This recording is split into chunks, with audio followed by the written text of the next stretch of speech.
శివుడికి విష్ణువుకి భేదం లేదు. మనం అజ్ఞానం కొద్దీ శివుడు వేరు విష్ణువు వేరు అనుకుంటుంటాం.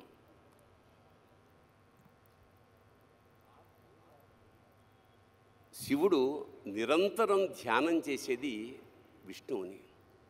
అలాగే విష్ణువు యోగ నిద్రలో ఉండి నిరంతరం తలుచుకునేది శివుణ్ణి. అంచేత ఒకే కాయనికి ఉన్న రెండు వైపులా ఉండేదే శివుడు విష్ణువు. ఉదాహరణకి మనం పొద్దున్న లేచి ఆఫీసులకి పనులకి వెళ్తాం.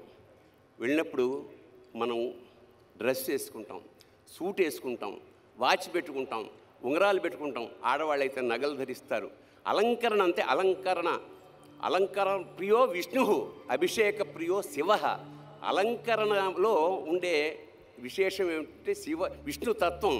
దాంతో ఆఫీస్కి వెళ్తాం, పనులు చేసుకుంటాం. అదంతా అయిపోయిన తర్వాత సాయంత్రం వచ్చిన తర్వాత మగవాళ్ళు అయితే వెంటనే చొక్కాలు ఇక్కలన్నీ తీసేసి లుంగిలోకి మారుతారు, ఆడవాళ్ళు నైటీలోకి మారుతారు. అంటే శివతత్వం ఎంటర్ అయిందనమాట.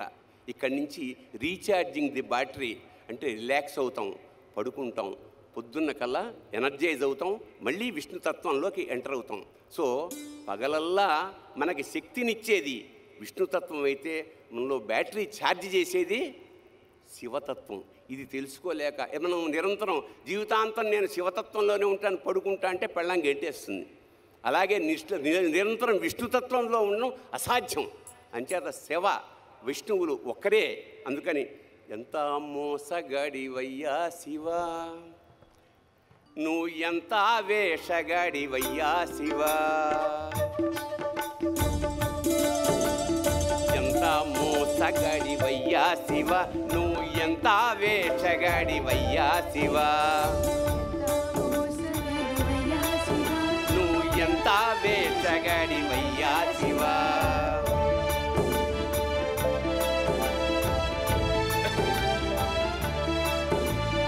బయటికేమో లింగ రూపమయ్యా శివా, బయటికేమో లింగ రూపమయ్యా శివా, నువ్వు లోపల శ్రీరంగ రూపమయ్యా శివ. ఎంత మోసగాడివయ్యా శివ, నువ్వు ఎంత వేషగాడివయ్యా శివ.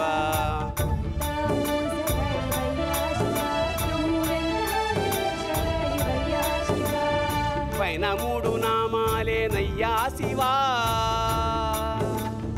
పైన మూడు నామాలేనయ్యా శివ, నీకు లోన 1000 నామాలంటయ్యా శివ. ఎంత మోసగాడివయ్యా శివ, నువ్వు ఎంత వేషగాడివయ్యా శివ.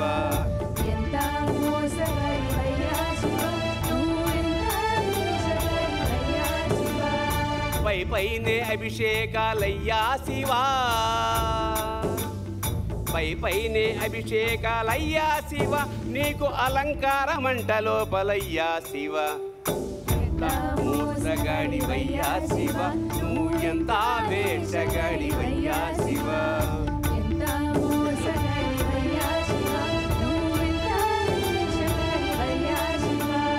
బయటికేమో తోలు బట్టలయ్యా శివా, బయటికేమో తోలు బట్టలయ్యా శివ, నీకు లోపల పీతాంబరాలయ్యా శివ. ఎంత మోసగాడివయ్యా శివ, నువ్వు ఎంత వేషగాడివయ్యా శివ.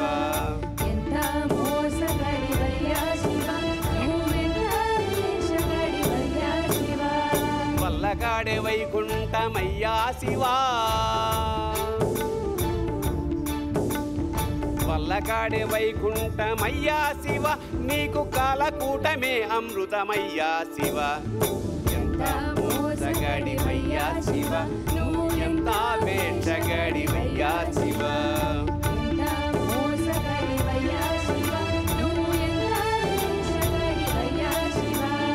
కడదేర్చేవాడవివే అయ్యా శివా, కడదేర్చేవాడవివే అయ్యా శివ, మమ్ము కాపాడేవాడవివే అయ్యా శివ. ఎంత మోసగాడివయ్యా శివ, నువ్వు ఎంత వేషగాడివయ్యా శివ. ఎంత మోసగాడివయ్యా శివ, నువ్వు ఎంత వేషగాడివయ్యా శివ. ఎంత పిచ్చివాడివయ్యా శివా. పిచ్చివాడివయ్యా శివ నువ్వు ఎంత మంచి ఎంతెంత మంచి ఎంతెంత మంచివాడి వయ్యా శివా.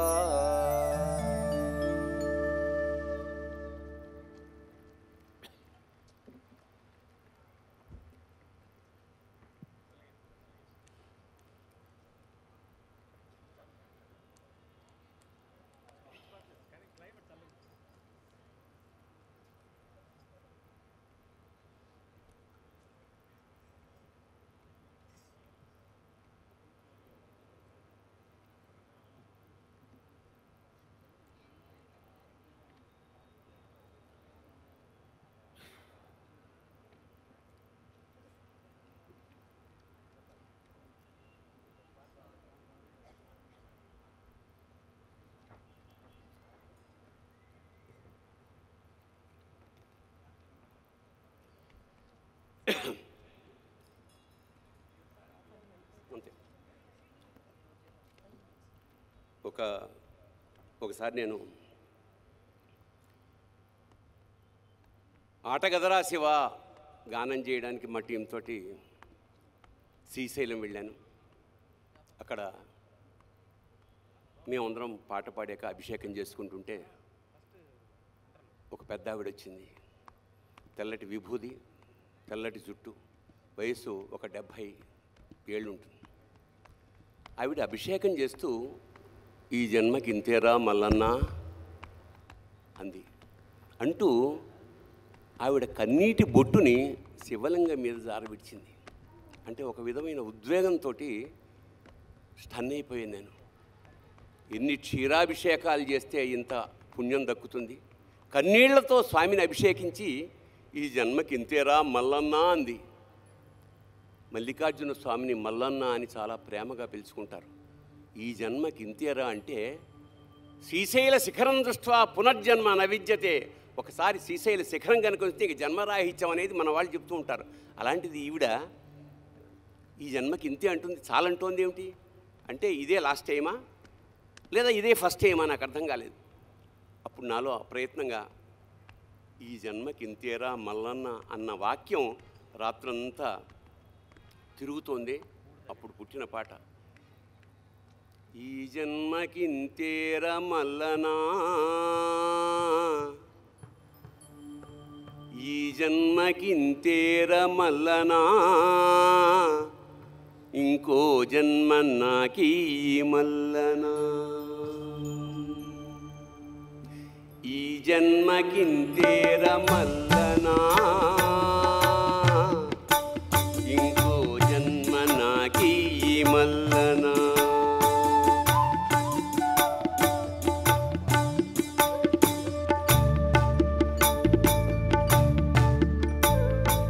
తల్లి గర్భములోన మల్లనా, తల్లి గర్భములోన మల్లనా, నా గుండె సప్పుడు నీవే మల్లనా, ఊపిరి తీసిన మల్లనా, నా ఊపిరి పోసిన మల్లనా, ఈ జన్మకింతేర మల్లనా, ఇంకో జన్మ నాకీ మల్లనా.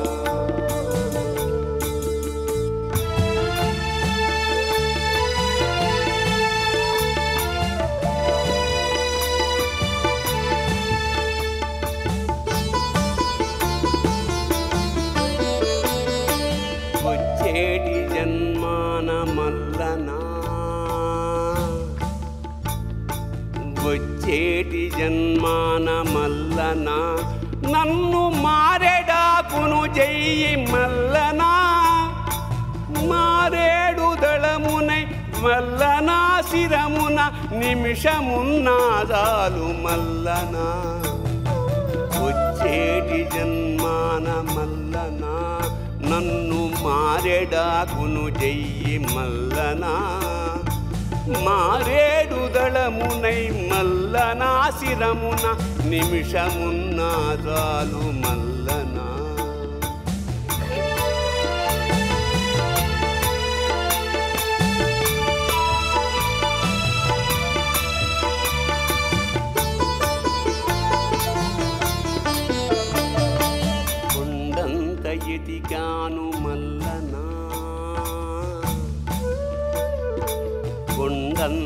ఎతికాను మల్లనా, నువ్వు కనిపించనే లేదు మల్లనా, కన్నీళ్లతో నేను మల్లనా నిలువున కాలిపోయానయ్య మల్లనా, ఈ జన్మకింతేర మల్లనా,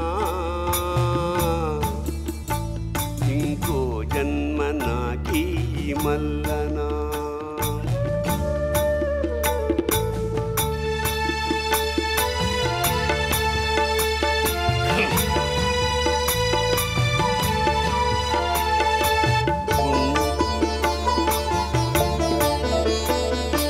గుండెలో ఉన్నావ మల్లనా, గుండెలో ఉన్నావ మల్లనా, మేము గుడ్డోళ్ళమయ్యాము మల్లనా, గుడ్డోళ్ళమయ్యాము మల్లనా, అందుకే ఈ జన్మకింతేర మల్లనా, ఇంకో జన్మ నాకీ మల్లనా, ఇంకో జన్మ నాకీ మల్లనా, ఇంకో జన్మ నాకీ